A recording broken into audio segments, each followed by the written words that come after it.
Hey everyone, I am making this review video and this is going to go through every single problem on the review as well as every single problem on the pre-assessment. So the review is first and the pre-assessment. Of course, fast forward, pause, and so on, which works for you. Starting off with the first one, if they give you a point and a vertex, this definitely suggests vertex form will work best. So if I write out vertex form, I want to plug the point in for xy and the vertex in for hk. Of course, I could plug the vertex in for hk, but then I have for xy, but then I have nothing to plug in for hk. So passes through the point 5, 12. That's going to go in for xy, and then the vertex 7, 15 is going in for hk, and then I'm going to solve for a. So 12 goes in for y equals a, x is 5 of the point, vertex x value is 7 squared plus 15, and now I simplify, or just solve for a. That 5 minus 7 right here would be -2. -2 squared would be 4, so I have 4 times a, and I like to rate the 4 first, so I have 4a plus 15. Solve for a now, subtract 15, that would give us -3 equals 4a, divide by 4, a is equal to -3 over 4. I apologize for running out of room, I'll move over here. Now I'm going to rewrite the equation. Y equals a is -3 over 4, x minus 7, the x value of the vertex minus 7 squared plus y value of the vertex. Next, change the equation parabola to standard form. So I did this one in class. I'll go ahead and go through it again so you can see the work. Hopefully I'll talk more in detail in terms of the fraction work that is involved with this. So if I factor out a 2, I get x squared plus, now note, you factor out a 2 out of the numerator, so that would end up giving you a 2 in the denominator. You can think about it this way. If you think of let's say if we had, instead of 5x, you had 10x. If I factored out a 2 out of the numerator, that numerator would turn to 5, and you have 5 over 2. Another way you can think about it is, because I factor out this 2 and I have this 2 in the denominator, if I distributed this back in, I need to get a 5. So if I pull out a 2 out of the numerator, I need to put a 2 in the denominator, so I get that 5 back. Plus blank minus blank, so we can complete the square, minus 8. You need a positive and negative, so you're not changing the function at all. All you are doing is adding 0 to it. When you add 0, you're not changing the function. Now to complete the square, we take our b term and we divide by 2. So if my b term is a fraction, if I divide by 2, I think it's easier to multiply by its reciprocal of a half instead of dividing by 2. If you're doing 5 over 2 divided by 2, you would end up multiplying by a half anyways. That will give you 5 over 4 squared, which then gives you 25 over 16. That's what we're adding here, and that's also what we need to subtract. Now I'm going to pull out the -25 over 16 out to here, because I want these 3 terms inside for my perfect triangle. When I pull this out, I have to multiply it by 2. So I'm going to write that up here. If I have 2 times -25 over 16, the 2 over 16 cancels to 1 over 8. So that will now give me -25 over 8. To combine that -8 and the 25, it's up to you. You could simply do it on Desmos or your calculator with fraction capabilities, but if we get like denominators, that make that 64 over 8. Sorry, that's a little sloppy. So if you do -64 minus -89 over 8 when I combine like terms, combine the numerators, y equals, I have the 2 out front, x, how do we find this b term? First off, this would be x plus or minus something squared. How do we get this something right here? There's 2 ways you can do it. You can take this and divide by 2, or you could square root this with whatever this sign is. Since this sign is a plus, we have a plus here. And if I take 5 over 2, divide by 2, that's the same as multiplying by a half. So 5 over 2 divided by 2 will give us 5 over 4, and there's your final answer. Find the vertex. You're simply doing the whole process, but you're doing it with variables instead of numbers. You will have problems on the test that will have this in some capacity. They may not have all of them as variables. Yes, that could happen. Or it may have like the A here, maybe like a 3, and the C is like a 2, and this is A or C or something like that. But in any case, if I want to do vertex, I do x equals negative b over 2a, which is b is literally b and a is A. So my x value of this vertex is negative b over 2a. Now I need to find the y value, so I'm going to substitute that in. This negative b over 2a squared plus b times negative b over 2a plus c. That's simply taking this and inserting it into each x value here. Alright, so now I'm going to work on simplifying this. I'm going to start here. I have a negative b squared, so it would give me b squared in the numerator. I also have this a in the numerator up here, but I have an a squared in the denominator. So I will not have an a in the numerator. So negative b squared gives us b squared in the numerator. Here I need to square these, so if I do 2 squared, that would give us 4. And if I do a squared, I get a squared here. But I also have an a up here. So I have an a over a squared cancels, and I have an a. Second term, b times negative b, will give us negative b squared. I'm going to write that as a plus negative b squared to eliminate some confusion for myself, at least that's what I feel most comfortable with. And then that gives me a denominator of 2a plus c. And we can leave it right there without combining like terms. I am comfortable with that. Here we're looking at a little strategy in terms of finding the vertex. So like on a multiple choice question, which we'll look through the pre-assessment for multiple choice for more strategies, depending on the form. This form we have quadratic. This form is our root. This is neither form. It looks like vertex form, but this 2 right here makes it not vertex form. So for standard form, we want to do negative b over 2a. For this form, we'll talk about it. The roots are the endpoints, and the x value, the vertex, is the midpoint. We'll work on this. For this, since it's none of the forms, and it's got this nasty 2 in there, it's not really easy to get into vertex form. My suggestion will be foiling, get into vertex form like this, and then do negative b over 2a. So in terms of strategy, that's what I have. So now let's go ahead and actually do this. X equals negative b over 2 times a would be 1. So now I plug in 1, so I have y times 1 squared minus 2 times 1 minus 3. Y equals, that would be 1 minus 2. 1 minus 2 is negative 1, minus 3 is negative 4. So I have a vertex for this one of 1, negative 4. For this one, we are going to need to FOIL. 2x minus 1 times 2x minus 1. 2x times 2x is 2x squared. Our middle terms would be 2x minus 1. Sorry. Our middle terms will be, if we see this, negative 1 times 2x and negative 1 times 2x. So it'd be, add those together, gives you negative 4x. And then negative 1 times negative 1, our last term would be plus 1 minus 18. We're going to have to distribute the 2 and then combine the constants. So if we distribute the 2 to here, we get negative 8x squared. 2 to the second term would be plus 8x. Now I'm going to do this 2 steps in 1. Negative 2 times 1 is negative 2, and that's our constant, but we have to combine it with this. So again, negative 2 times 1 is negative 2 minus 18 is negative 20. And now I go ahead and find my vertex. I have x equals negative b. B is 8, so I have negative 8 over 2 times negative 8. That would be 2 negatives is a positive. I have 8 over 16, which reduces to a half.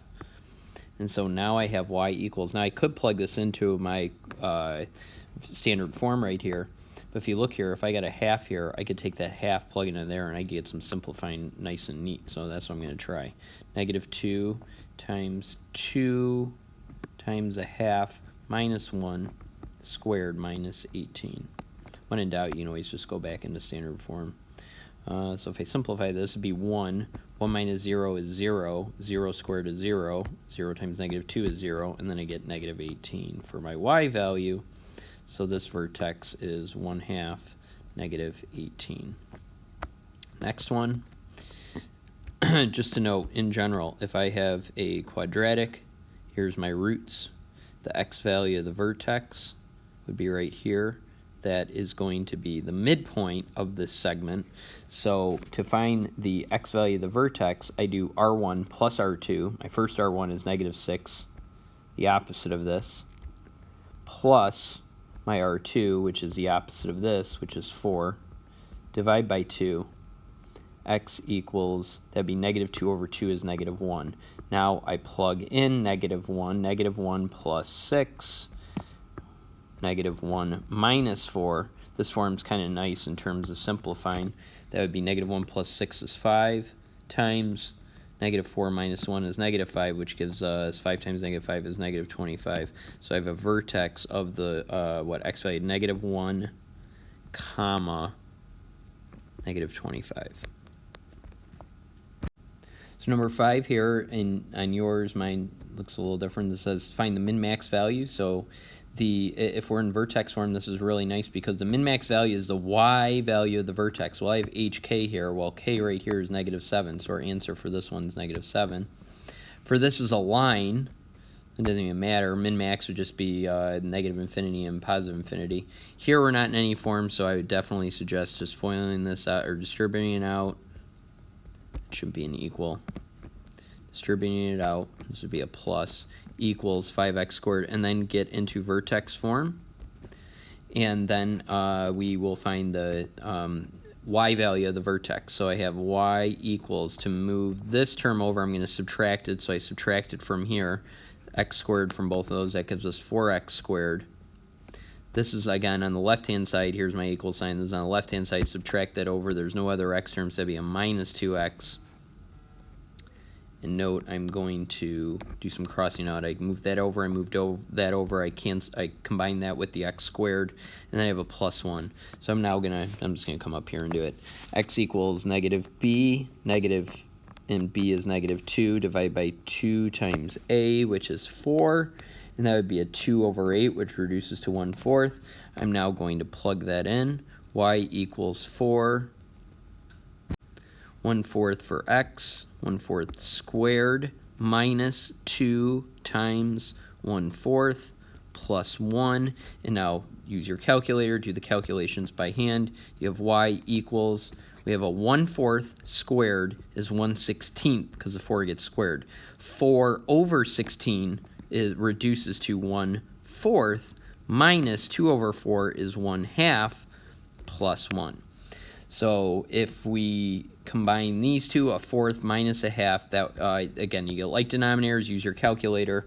But if we do that, that would give us, let's see, -1/4 plus 1, which ends up giving us +3/4. I was just using my general conceptual understanding of fourths and halves to combine that.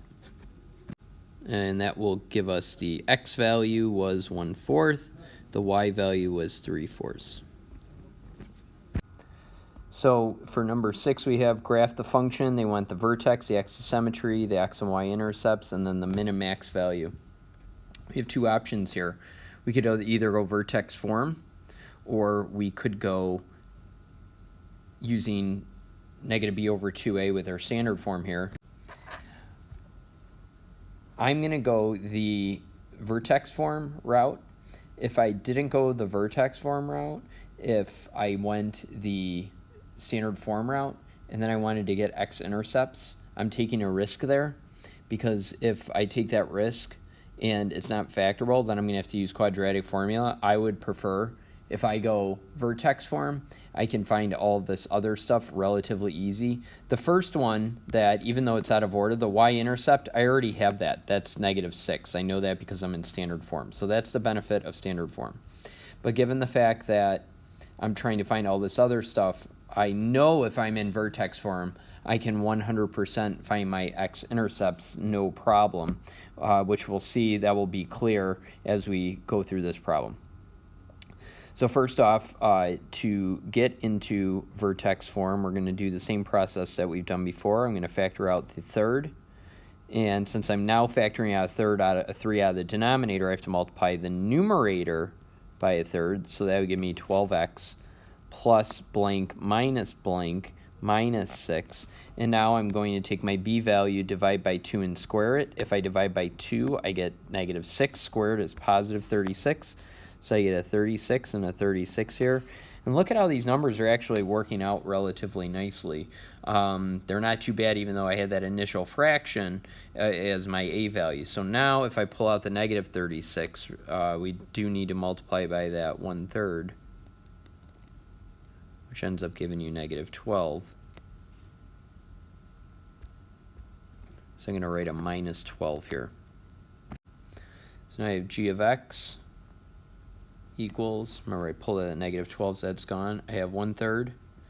X, I can take this b term, divide by 2, which will give us 6, negative 6, because it's a negative squared. Negative 6 minus 12 is negative 18. That ended up being fairly easy, definitely compared to that one where we had fractions there. Fractions as far as pulling out a fraction, combining like terms, and so on. Okay, so now I have my vertex is 6 comma negative 18. That's just my HK. My axis of symmetry, AOS, is x equals 6. X-intercept, I'm going to plug 0 in for g of x. So now I have 1/3 x minus 6 squared minus 18, and now I'm going to solve for x. So the first step I'm going to do is add 18 and multiply by 3. I'm going to add 18 to get rid of this, and then 1/3 I'm going to multiply by 3. So if I add 18, I get 18 times 3 is going to be 54 equals x minus 6 squared. And now we square root both sides. And if you look, that's not a perfect square, which suggests we don't have a whole number for our solution for our x-intercept. Come up here. So now when I come up here, I have a plus or minus root 54. Plus or minus root 54. 54 breaks down into 9 and 6. So root 9 is 3. So I have 3 root 6 equals x minus 6. I'm now going to add 6 to both sides. When I do that, the 6 term would be preferable in front. So I have 6 plus or minus 3 root 6 equals x. Those are my x-intercepts. My y-intercept was 6, so I could do y equals 6 or write it as 0, 6. And then the max-min value, this would be a, let's say our a value is positive, so that'd be a minimum value, and our minimum value would just be the k value. So min value will be, what is it, negative 18, so negative 18. You could also write y equals negative 18. Next problem, yield let's see, determine the inputs that yield the min values and compute the max min. So this is one of those x to the 4th, x squared constants, which is just like a quadratic, but instead of x equals negative b over 2a, we have x squared equals negative b over 2a. If the negative here, b over 2 times a, our b value is negative 4, our a value is 4, and that ends up giving us 4 over 8, which reduces to 1/2.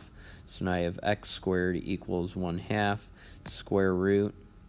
I get x equals plus or minus 1 over root 2, which then you can change to root 2 over 2. Those are the x values that yield your min-max. And now we are going to plug those in. So I'm going to formally do what this would look like. If I can plug these all in at once because they're being taken to the 4th and squared, which means whether this is a plus or minus, it will turn positive. So now I'm just working on plugging this into the function. Minus 4 plus or minus root 2 over 2 squared plus 109. You literally could just plug this into your Desmos or calculator, but if we did do this by hand, we have a 2 to the 4th is 16 in the denominator, and this will be in the numerator, so I have a 4 over 16, which reduces to 4. This root 2 to the 4th, or root 2 to the 4th, you could flip those around, so you could, to work with this, you could do 2 to the 4th square rooted. 2 to the 4th is 16, square root of 16 is 4. So if your answer is 4, that's the same as 2 squared. So you can think of this as fourth power with a root. This is your index, so that's like 4 over 2, or the same as 2 squared, which again, you could just flip it around and do the calculations like this, or again, you could use your calculator. So again, that gives us 4 in that numerator. Minus here, I have a 4 over 2, which is 2. Root 2 squared would be 2, so I have 2 times 2 is 4. And then plus 109. So that'd be 1 minus 4 is negative 3, plus that is 106. So that would be your minimum value, since your A value right here is positive. We are not going to do number 8, and the fact that you will, just to be honest, you will not see one regarding a line with x and y intercepts. So for this next one, number 9, given the quadratic, or A is a constant, find the minimum value. So we have to find the x value of the vertex to then find the minimum. So this is just going to be grinding it as far as doing the calculations with variables in there rather than all numbers. So you have negative b over 2a, and now we need to plug that in. In the interest of time, I'm just going to plug it in on the right-hand side. So I have negative 3 over 2a squared plus 3 times negative 3 over 2a minus 5. Let's see, so I have negative 3 squared is 9, and then this a would be up there as well, but I have an a squared in the denominator, so I won't have an a in the numerator, so I just have a 9. I just have an a over a squared, which would give us an a in the denominator, and then I also have a 2 squared down there, so I have a 4. 3 times negative 3 will give us negative 9. I'm just going to make it a plus negative to keep that negative up there, over 2a, and then minus 5. And we don't need to combine like terms. We're fine at that point. Rectangle is inscribed in a circle is one of those problems where you just draw your diagram as best as possible. I have a circle. I have a rectangle inscribed, which means that each vertex of the rectangle is on the circle. Circumference of the circle is 12 pi, or is 12 centimeters, so I'm going to go 12 equals 2 pi r. I also know that r is going to be related to the diagonal of the rectangle. And now it says express the perimeter of the rectangle as a function of the width. So ultimately, I have P equals 2L plus 2W. I want the width only, so I look at this and I say, okay, I want the perimeter just in terms of the width. I need to get the length in terms of the width. So I got to come back over here. I got to figure out a way of, let's say if I make this the length and this the width, really doesn't matter which one you make which. We got to find some way of relating those two. Well, I got a right angle here. And I also have the diameter. So I'm going to switch this up right here on the equation to just the circumference, which is pi times d. So I have the diagonal d, I made it a lowercase d, is equal to, if I solve for d there, I divide by pi, d is equal to 12 pi.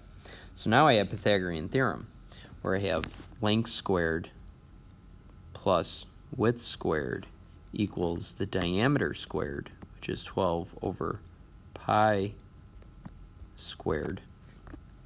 And now if I solve for the length, I have 144 over pi squared.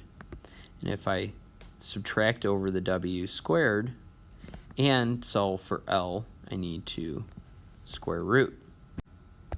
Now, this is starting to look real nasty.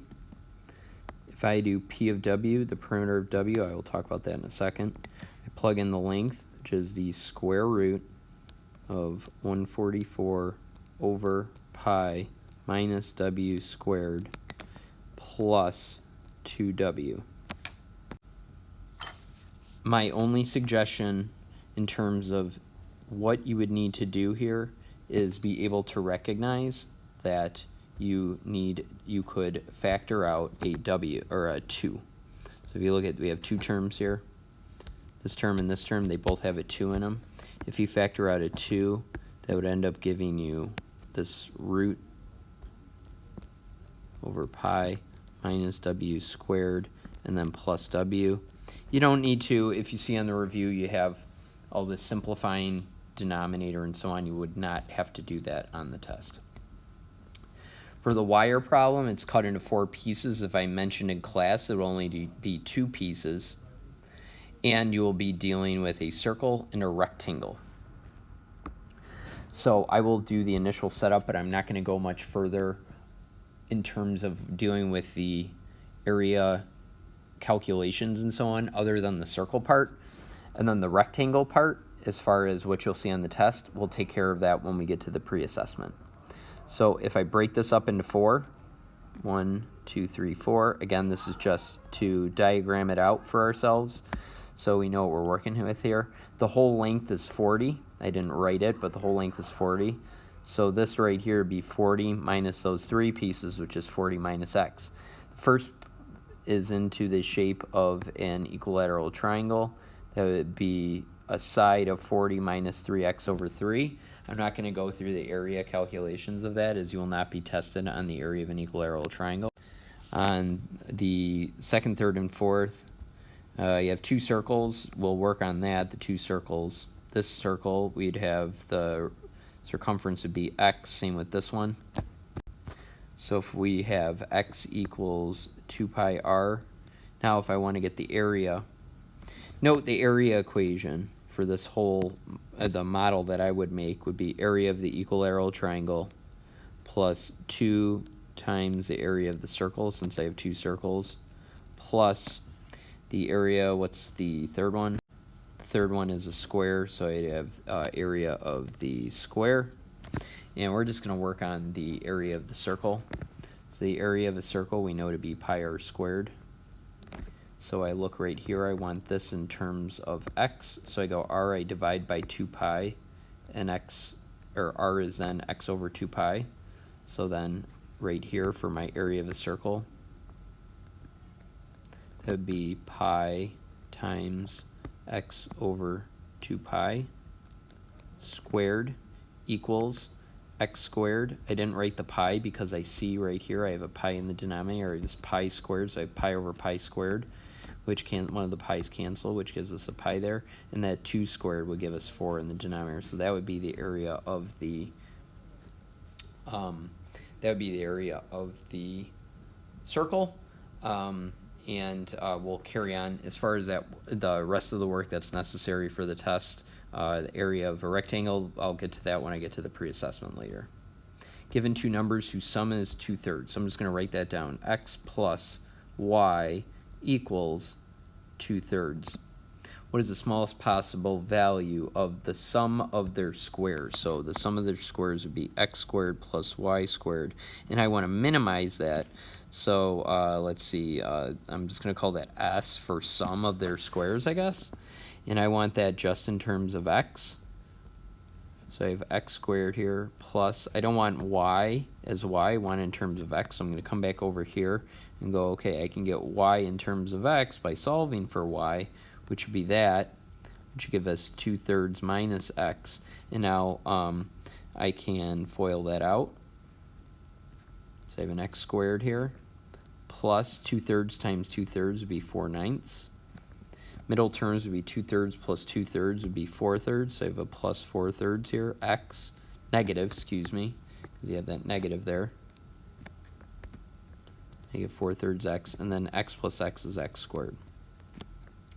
So now if I write out that quadratic, x squared plus x squared gives us 2x squared minus 4/3 x plus 4/9.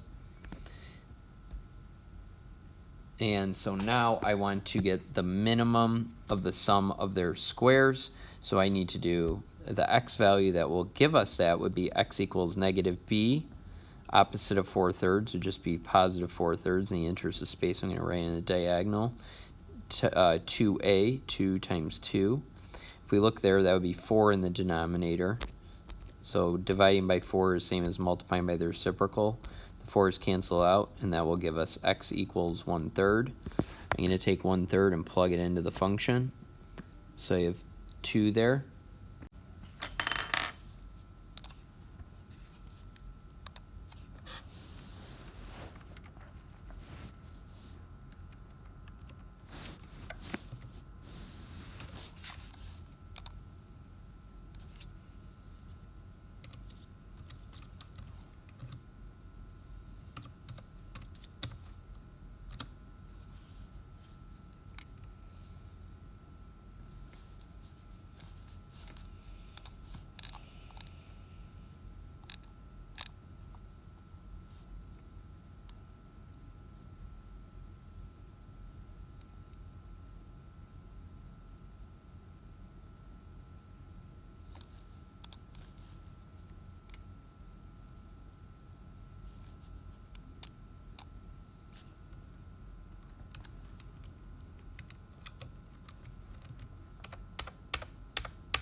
And that would give us y equal to 4/9.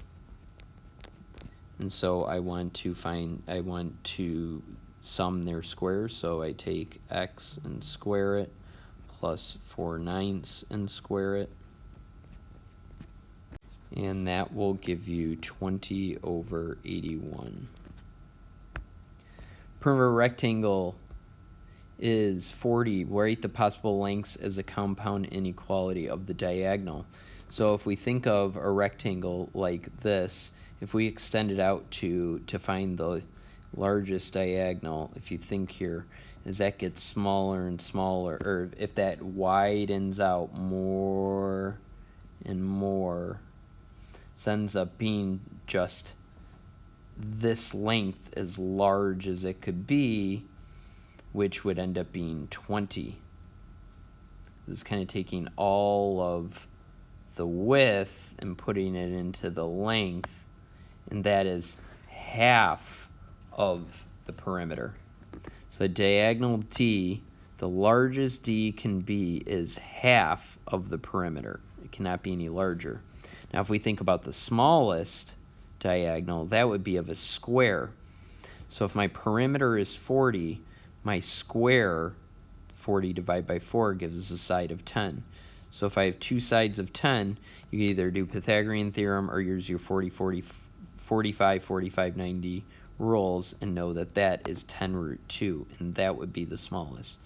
So for this problem, it is fairly straightforward. This is the diagonal of the square, which if your perimeter is 40, your sides are 10 and 10, and this is 10√2. The smallest or the largest that D could be, so 10√2 less than D less than this, is half the perimeter.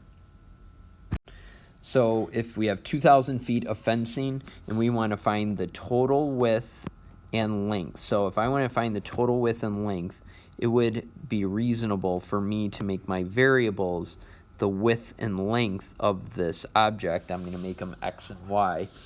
And note, if I want to make this fencing, the fencing is making up all of these black lines. So we have these different corrals.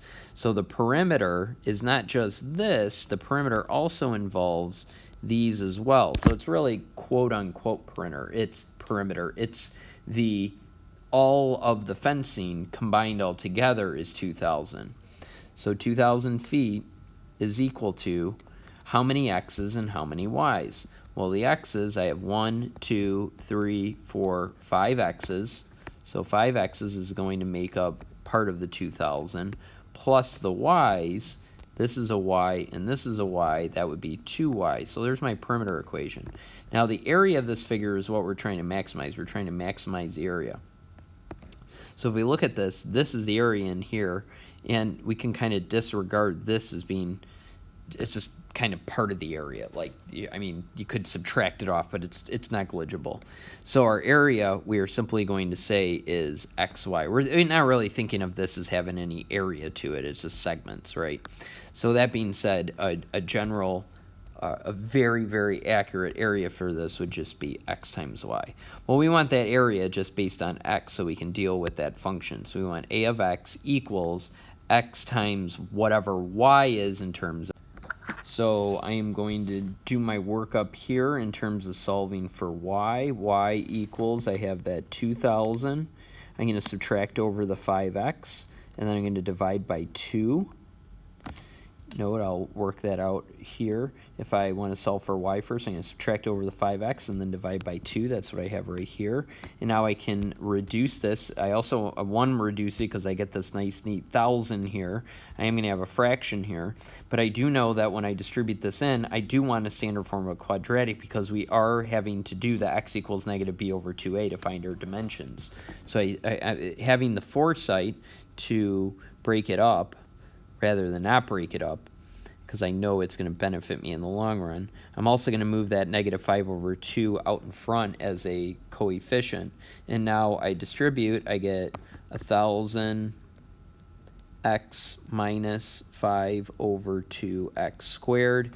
Here is my bx, here is my ax squared.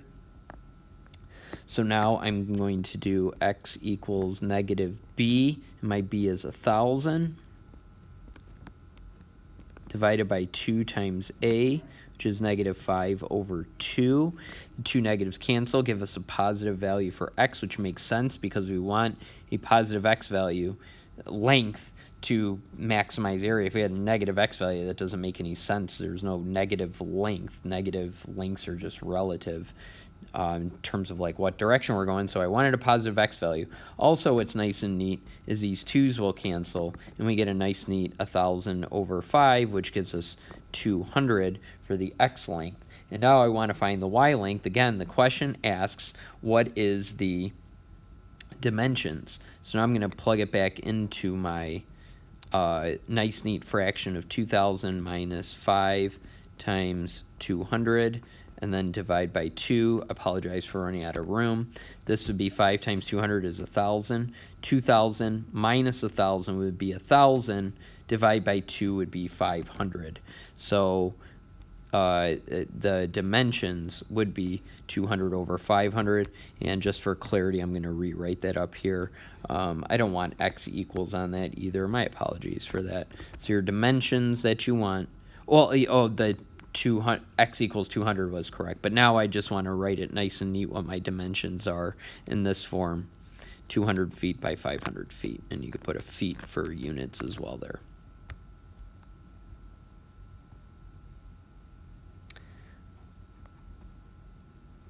Which point in the second quadrant of the parabola x squared is closest to the point 0, 2? So I'm going to draw the parabola x squared just in my second quadrant. I want it close to the closest point on the graph to the point 0, 2. So if I just put a point here, and again, I'm just trying to get a reference here as far as what this would look like. My point would be x comma x squared, right, instead of x comma y, because we know y is equal to x squared. And note this point could be moving anywhere on here, and we want to minimize the distance, find the closest point to that, so I want to use the distance formula.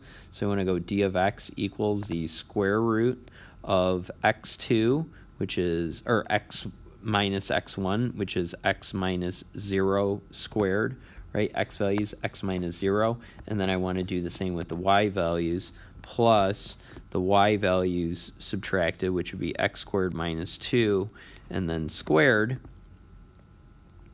So I have d of x equals square root x minus 0 squared is just x squared, plus here we get an x to the 4th minus 2x squared plus 4. And now we have the square root of x to the 4th minus x squared plus 4. Now, on the test, you will have an x to the 4th, but it won't be rooted. So I'm not really going to go through that algebra as far as finding the well, actually, you know what? Let's still go through this because we'll find that the root isn't relevant anyways. So now I'm going to do x squared equals negative b, and b is negative 1. That's right here. And then I'm going to go 2 times a, which is 1, which gives us a half. And if I square root that, I've done this before, so I'm not going to take the time to go through the algebra there. Refer back to the other x to the 4th on here. You get plus or minus root 2. Now that's your x value. And look at what it's asking. Which point is on the second quadrant? It's asking which point, not what the minimum distance is. So we want to plug back into here because we want to know what the point is. So I want the negative values. That'd be negative root 2 over 2, comma, squaring that because this is x squared, the function. So if I square root 2 over 2 squared, that would be root 2 squared would just be 2. 2 squared in the denominator would be 4, so 2 over 4 goes to a half, and that would be my coordinate. Okay, moving on to the pre-assessment. First question. A lot of the pre-assessment is good for developing strategy to tackle these problems. So which quadratic function has a minimum at x equals 3? So first off, for this question of if what has a minimum at x equals 3. If it has a minimum at x equals 3, this is your x value of the vertex. So you want to look through here. And given that it's a minimum, that means that it's facing up. So that means our a value is going to be positive. So we know that if we have any a values that are negative, we can cancel those out right away. So that's gone.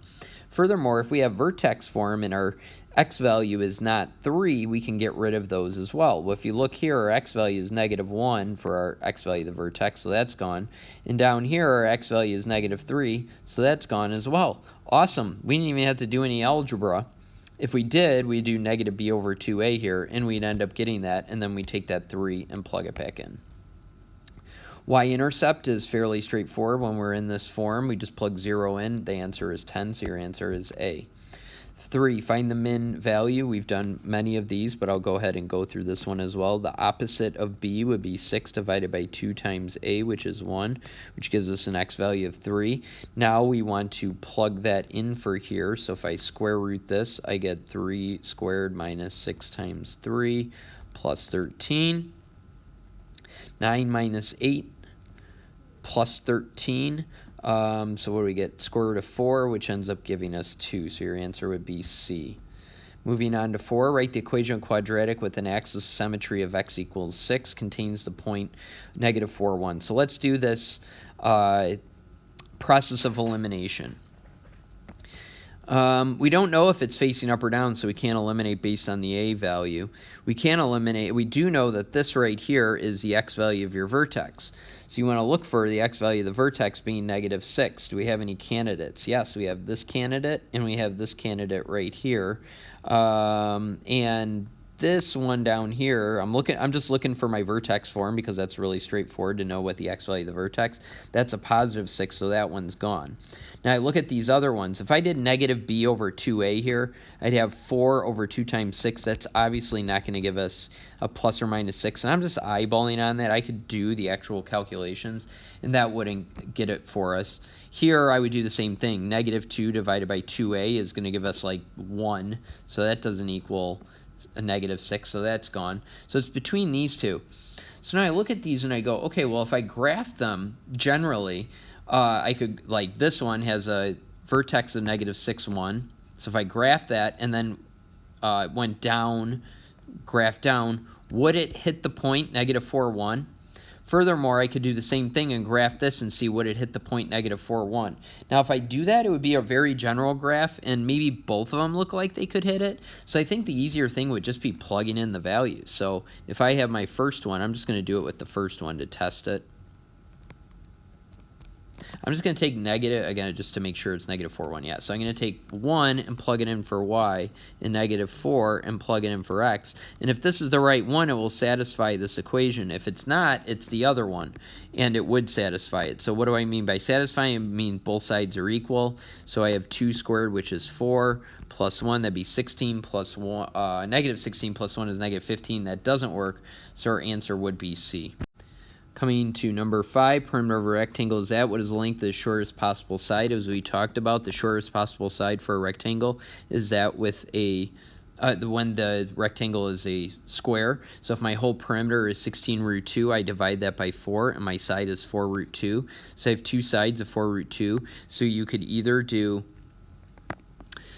Pythagorean theorem or your rules of a 45, 45, 90, I use a as my variable for my a, and a root 2.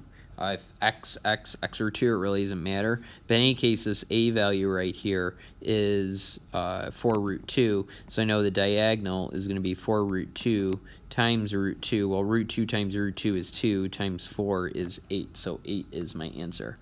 Find the min value.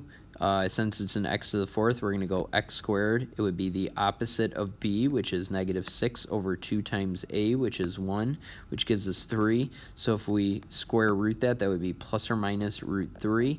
And then we are going to plug that in because I want the actual min value.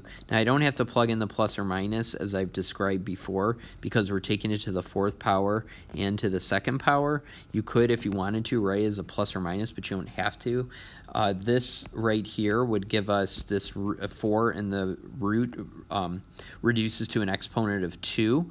So that would be 3 squared, which is 9. Minus, and here we have a root 2 squared, which is just 2. So we have 2 times 6, which is 12, and that will give us negative 3. So either I have I'm being fallible there, or the answer should have been positive 3, even though B has... or the answer should have been. So here is our wire problem that we have to work with as far as a rectangle. I am going to do, if x is the part, and this is 24 minus x, I will do this both ways, where if x is our, it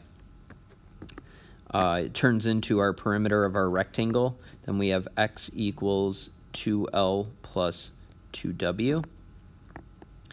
And we also know right here they're going to have to give you something relationship between the length and the width. The length is equal to 2W. So now I can plug that in for the length, 2W plus 2W. If I simplify that, I have 2 times 2W is 4W plus 2W. 4W plus 2W is 6W. And now I want W in terms of x. So I can get the area in terms of x. That'd be x over 6. So now our area would be length times width, area based on x.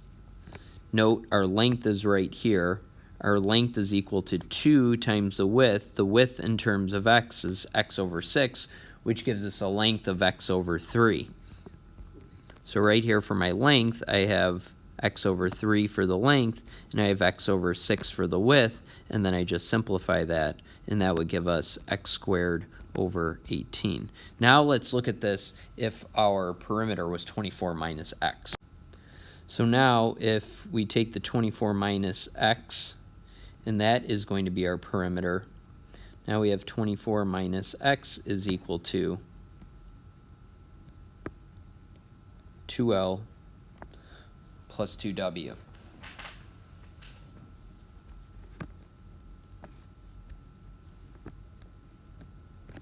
Note on the last answer that was D. I just wanted to do a little more algebra here to give you a little more practice on this.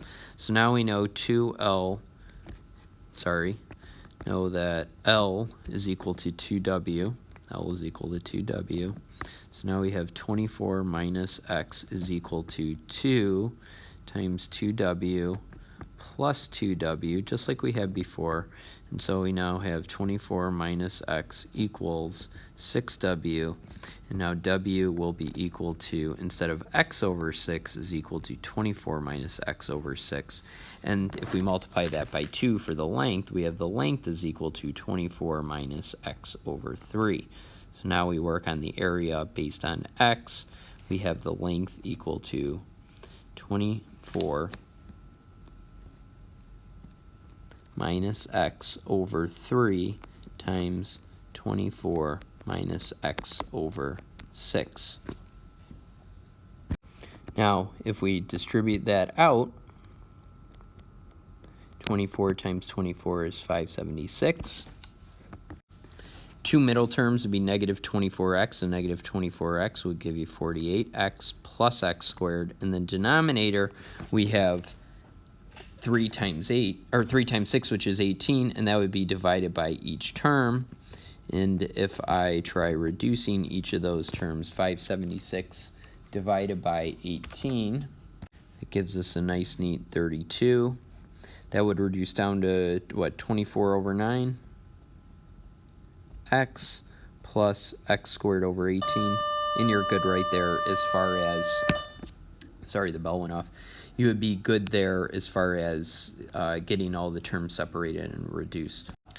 On number 9, I decided to skip number 8. I don't think it's relevant enough to spend our time looking at it. The minimum occurs. I decided to skip 8 and 9. I think those are not worth our time in terms of preparing us relative to the other problems that we've done here. Which of the following has a maximum x equals 2? So the two things you want to look at. 1, the x value of the vertex, and 2, the a value, because your a value has to be negative in terms of having the parabola face down. So if our a value is positive, we can get rid of it. That gets rid of this one. That gets rid of this one, and that gets rid of this one. Here, our x value of the vertex is -2, not +2, even though it's a maximum. It is not the correct x value, so that's gone. So our answer is none of these.